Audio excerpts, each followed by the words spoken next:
Sir Chandrababu Naidu గారు బీజేపీతో పొత్తు పెట్టుకున్నాడు. ఈ రాష్ట్రం ఎలా ఉండబోద్ది అంటే జోగి జోగి రాసుకుంటే బూడిద రాలుదని ఒక సామెత ఉంది.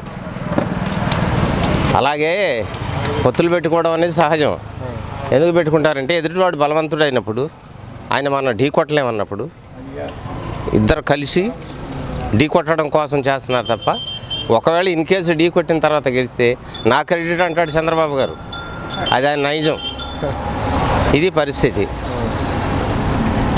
ఇంకా అంటే ఇప్పుడు జగన్మోహన్ రెడ్డి గారు బలంగా ఉన్నారండి. ఉన్నబట్టేగా ఇంతమంది కలిసేది. మరి ఇండివిజువల్ పోటీ చేయొచ్చుగా. ఇప్పుడు లేటెస్ట్ న్యూస్ ఏంటంటే బీజేపీ కూడా బహుశా కలుస్తుంది అనేది ఒక వార్త. అయితే డెఫినెట్గా నాకైతే అంత ఐడియా లేదు. కలుస్తున్నారు అంటే దాని అర్థం ఏంటి? ఒక ఎదుటి బలంతో కొట్టాలంటే మనకు శక్తి చాలదు కాబట్టి, అంటే శక్తి చాలదంటే నేను ఫిజికల్గా మాట్లాడట్లేదు, వాళ్ళ పార్టీ యొక్క శక్తి చాలదు.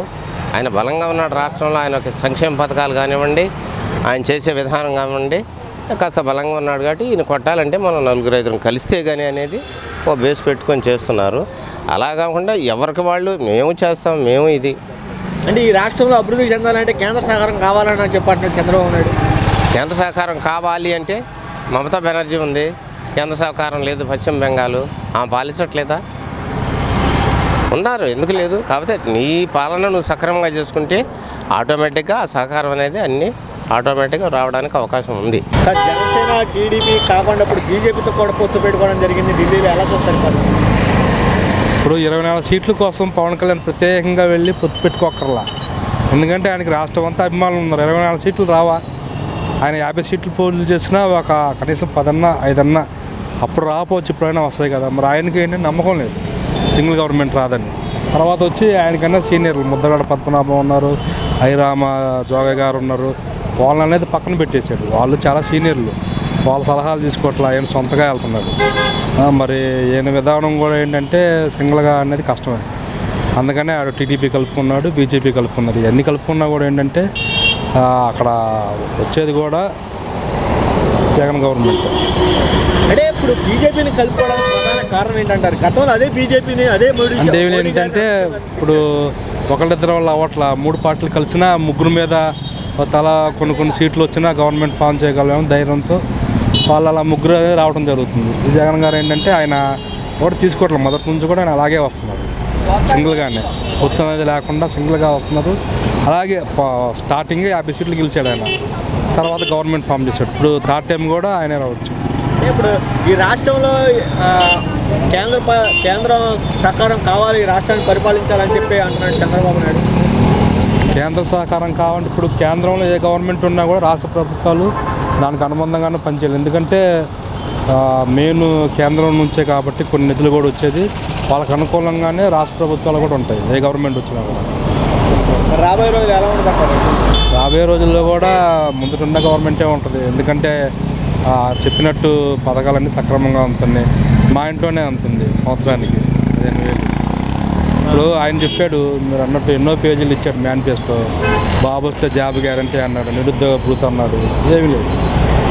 ఇప్పుడు ఆయన వచ్చాడు, చెప్పాడు, చేసి చూపిస్తున్నారు చాలా వరకు. పవన్ కళ్యాణ్ గారు గతంలో అప్పుడు ఎమ్మెల్యేగా పోటీ చేసి ఇప్పుడు పార్లమెంట్ పోటీ చేస్తారని చెప్పి చెప్తున్నారు సార్. ఎలా చూస్తారు? కాకినాడ నుంచి పోటీ చేస్తారండి. ఆయన కార్పొరేటర్ కూడా గెలవలేడు, ఇంకా డేరుతో ఆయన ఎమ్మెల్యేగా గెలవలేడు, ఇంకా పార్లమెంట్కి ఎలా గెలుస్తాడండి? ఎమ్మెల్యే అంటే ఒక నియోజకవర్గం, అలాంటి 7 కలిపితే ఒక పార్లమెంటు. ఒక నియోజకవర్గంలో గెలవలేడు, 7 నియోజకవర్గాలు కలిపి ఒక పార్లమెంటు. అలాంటి పార్లమెంట్లో వేస్తే ఎలా గెలుస్తాడు? అసలాంటి రాజకీయ అనుభవం ఉందండి. ఏంటంటే ఇదంతా ఆయన ఒక పేరు కోసం, ప్యాకేజీ కోసం వెళ్తున్నాడు. ఒక సింగిల్గా ఒక నియోజకవర్గం గెలవలేనాడు. పార్లమెంట్ అంటే 7 నియోజకవర్గాలు 8 కలిపితే ఒక పార్లమెంటు. అలాంటి 8 మీద ఎలా గెలుస్తాడు ఆయన? అంత దమ్మి ఎక్కడ ఉంది? ఆయన కార్పొరేటర్ కష్టం. ఆయన పోటీ చేసిన ఓడిపోయాడు. ఇంకా ఏది ఆయన మన తెలుగు రాష్ట్రంలోనే. ఇంకా పార్లమెంట్ నియోజకవర్గం అంటే ఇంకా చెప్పలేము. ఇంకా ఆయన అసలు ఇంకా కష్టం, డిపాజిట్ కూడా రాదేమో. సరే, ఎందుకని అంత దయం అంటే ఇప్పుడు ఆయన ఎప్పుడు కాదు కానీ 10 ఏళ్ళ నుంచి చేస్తున్నాడు. 2014లో పార్టీ స్థాపించాడు. తర్వాత 2019లో ఒక్క సీటే వచ్చింది. ఇప్పుడు రాజకీయాలు అనేది ఒకప్పుడు ఎవరో పెద్దోళ్ళకి తెలిసాయి, ఇప్పుడు చిన్నపిల్లలకు కూడా తెలుస్తున్నాయి. ఎవరు వస్తారో అనేది చెప్పేస్తారు. పవన్ కళ్యాణ్ గారు ఏముందండి, ఆయన ఓ స్టేజ్ మీద ఊగిపోయి మాట్లాడతాడు. ఆయన చూస్తుంటేనే చూసేవాడికి కూడా భయం వేసింది. ఆయన మాట్లాడుతున్నాడు లేకపోతే కోపంతో మనం మాట్లాడే విధాలుగా రాదు. గవర్నమెంట్లో ఉండి ఆయన ఏం చేయగలదండి. అవన్నీ కదా ముందు దానికన్నా ఆయన గెలవాలి సీటు. అది గెలిస్తే ఆయన పోటీ చేసే నియోజకవర్గంలో గెలిస్తే ఆయన సీఎం అయినంత గొప్పే. ముందు ఆయన గెలవాలిగా. ఆయన 25 సీట్ల కోసం ప్రత్యేకంగా వెళ్ళక్కర్లా. ఇప్పుడు ఆయన రాష్ట్రం మొత్తం మీద అమ్మాయిలు ఉన్నారు.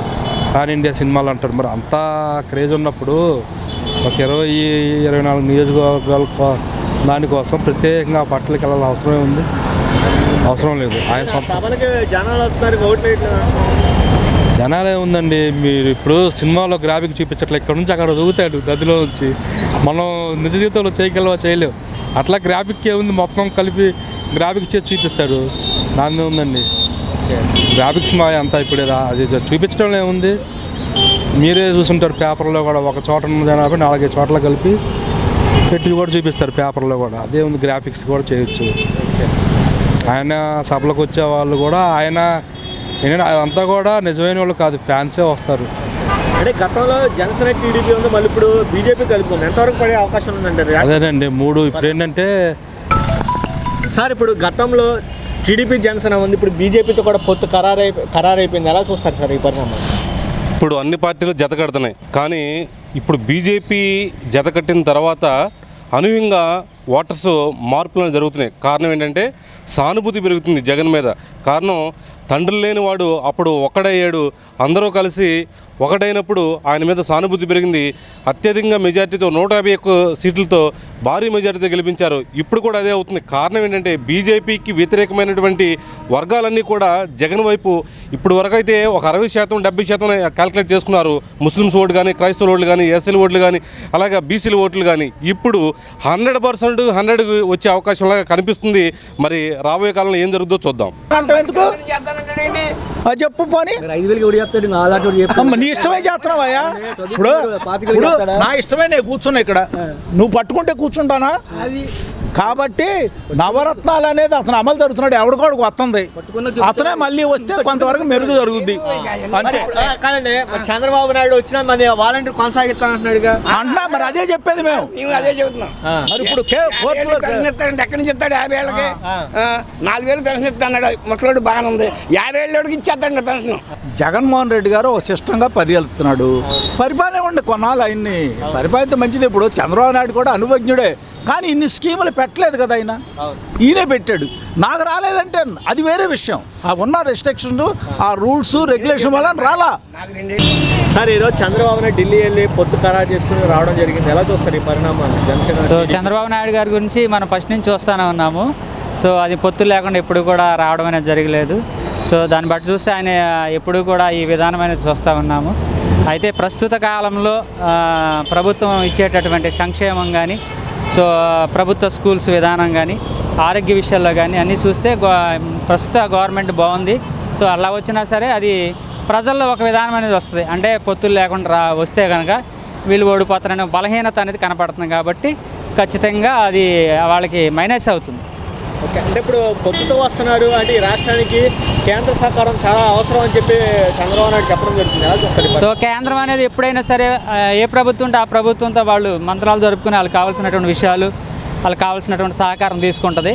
ఎందుకంటే కేంద్రంలో ఏ ప్రభుత్వం ఉన్నా సరే రాష్ట్రం దాంతో ముడిపడి ఉంటుంది కనుక, సో ఉన్న ప్రభుత్వం ఏదైనా సరే కేంద్రానికి సహకరిస్తుంది. కాబట్టి అలాంటి విషయంలో ఏమీ ఉపయోగం ఉండదు. ఓకే సార్, గతంలో ఇప్పుడు పవన్ కళ్యాణ్ గారు అసెంబ్లీ కాకుండా ఇప్పుడు పార్లమెంట్ నుంచి పోటీ చేస్తారని చెప్పి వార్తలు వస్తున్నారు. ఎలా చూస్తారు? పార్లమెంట్ అనేది నాకు తెలియలేదు, ఇప్పుడు వరకు నేను చూడలేదు ఆ విషయం. సో ఎట్లా వచ్చినా అది అంత ఉపయోగం ఏమి ఉండదు. అంటే సో బీజేపీకి సపోర్ట్ చేయడం కోసమేమో అది ఆ పార్లమెంట్ అనేది. సో ఆ విధంగా ఏ విధంగా వచ్చినా సరే ఉపయోగం లేదు. అమిత్ షాని చంద్రబాబు నాయుడు కలిసి పొత్తులు ఖరారు చేశారు. రాష్ట్ర ప్రజల్లో పొత్తు ఇంకా వాళ్ళు బీజేపీ వాళ్ళు చెప్పలా, ఫైనల్ చేయలే, రాలా న్యూస్. ఊరిని వీళ్ళు చెప్పుకుంటామే ఇంతవరకు 6 అని వీళ్ళు చెప్పుకుంటా, కానీ ఫైనల్గా ఆయన చెప్పలా. ఇంకా బీజేపీ వాళ్ళు న్యూస్ 6 8 చెప్తా ఉన్నారు. అది అయినా ఇప్పుడు సంక్షేమ కార్యక్రమాలు ఇప్పుడు నేను కానీ ఆయన కానీ ఈయన కానీ ఏదో ఆయన ఉన్న రూల్స్ రెగ్యులేషన్ ప్రకారం కొందరు రావట్లా. ఎక్కువ మంది ఏమంటున్నారంటే మాకు వస్తేనే బాగానే ఉంది ఈ పాలన, మళ్ళీ ఈయనే రావాలి అంటున్నారు. మరి ఇప్పుడు చంద్రబాబు నాయుడు వాలంటీర్లు తీసేస్తానన్నాడు, ఎవరో పవన్ కళ్యాణ్ తీసేస్తానన్నారు, ఇప్పుడు మళ్ళీ వాళ్ళే కంటిన్యూ చేస్తాను నేను వస్తాను అంటున్నాడు. మరి ఎంతవరకు ఈడు చేస్తున్నాడుగా చేసింది, మరి వాళ్ళు తప్పట్టి ఇప్పుడు అది కంటిన్యూ చేస్తారంటే అట్టనప్పుడు ఈడే వస్తాం బెటర్గా, అది అంతే అభిప్రాయం. 100% జగన్మోహన్ రెడ్డి మళ్ళీ రావాలి ముఖ్యమంత్రిగా, వస్తే కొంతవరకు కంటిన్యూ అవుద్ది ఈ టర్మ్కి, తర్వాత సంగతి తర్వాత అది.